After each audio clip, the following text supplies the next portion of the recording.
গাজীপুরের শ্রীপুরে হিল্লা বিয়ের ফতোয়া জানতে আসলে 2 ঘন্টার চুক্তিতে নিজেই বিয়ে করেন একটি মাদ্রাসার মুহতামিম ইসমত আলী আশিকি। বিয়ের 10 মিনিটের মধ্যেই ইমাম কফিল উদ্দিনের পাহারায় মসজিদের ভেতরে সিঁড়ির পাটাতনে ওই নারীর সঙ্গে সহবাস করেন মাওলানা আশিকি। আমি তো তারে বিশ্বাস করছি, ওইখানে ওই সিঁড়ির উপরে ওইখানে সে আমারে পরে বিয়ে করার পরে ওইখানে সে আমারে সহবাস করছে আমার সাথে। এই যে গাজীপুরে একটা ঘটনা ঘটছে হিলা বিয়া নিয়ে, এই স্ত্রী আপনার জন্য হারাম। এই স্ত্রীকে আবার বিয়ে করার একটাই পদ্ধতি, কোনো কারণে তার যদি ইদ্যত পালনের পর অন্য পুরুষের সাথে বিয়ে হয় আর কোনো কারণে দ্বিতীয় স্বামী তাকে ছেড়ে দেয়, আবার ইদ্যত পালনের পর আপনি তাকে বিয়ে করতে পারবেন। তালাক যদি আপনি আপনার স্ত্রীকে দিয়ে দিলেন 3 তালাক।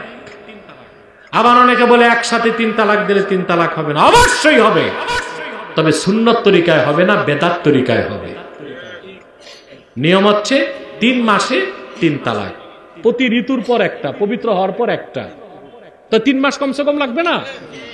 কিন্তু আপনি যদি দিয়ে দেন, এটা কি হবে? তালাক হয়ে যাবে বেদাতি তরিকায়।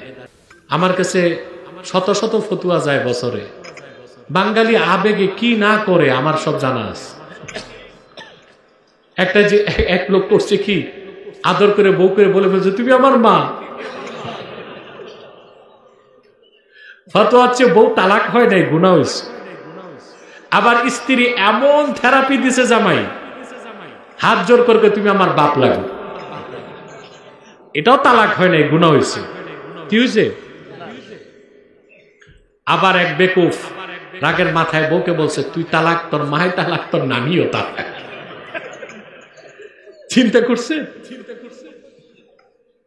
এটার ফতুয়া কি মিয়া? ও তো মালিক ওর বউয়ে, ও তালাক দিলে ওর শাশুড়ি আর নানি শাশুড়ি তালাক হবে না।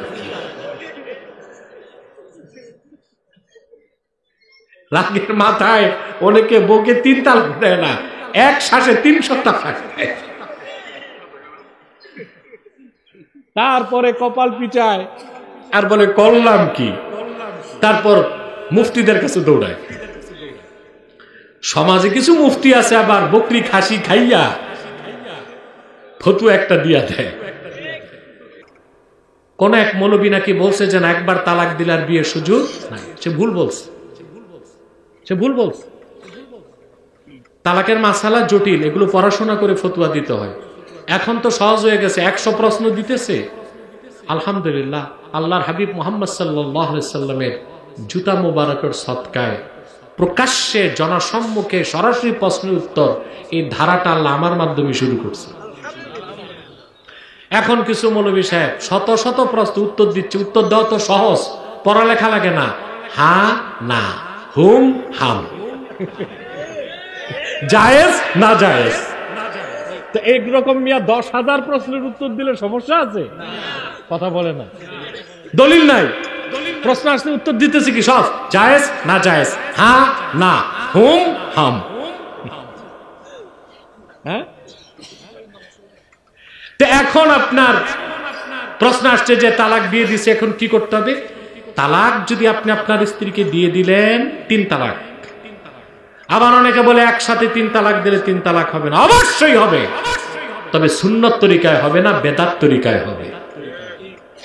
নিয়ম হচ্ছে 3 মাসে 3 তালাক, প্রতি ঋতুর পর একটা, পবিত্র হওয়ার পর একটা, তো 3 মাস কমসে কম লাগবে না? কিন্তু আপনি যদি দিয়ে দেন, এটা কি হবে? তালাক হয়ে যাবে বেদাতি তরিকায়। এখন 3 তালাক দিয়ে দিচ্ছেন, এই স্ত্রী আপনার জন্য হারাম। যদি কোনো কারণে ইদ্যত পালনের পর তার অন্য কোনো পুরুষের সাথে বিয়ে হয় এবং ফিজিক্যাল রিলেশন হয়, কোনো কারণে জোর জবরদস্তি আপনি গিয়ে আনেন নাই, ওই স্বামী আবার ছেড়ে দিছে, তখন ইদ্যত পালনের পর আপনার সাবেক স্ত্রী আপনার সংসারে আসতে পারবে। বাংলাদেশে মৌলবী সাহেব কিছু টাকা খাইয়ে একটা হিলা বের করছে। কি বের করছে? এই 3 তালাক দিয়ে দিচ্ছেন আপনি, আপনারা বলবে কিছু টাকা পয়সা খরচ আছে। তার মানে এটা আমি ঠিক করে দিতেছি। ইদ্যত পালনের পর একটা বুড়ার কাছে বিয়ে দেয়, বুড়া 3-4 দিন রেখে ছেড়ে দেয়, আবার ইদ্যতের পর লোকটা, এটা হচ্ছে হিলা নিকৃষ্ট পর্যায়ের জায়েজ।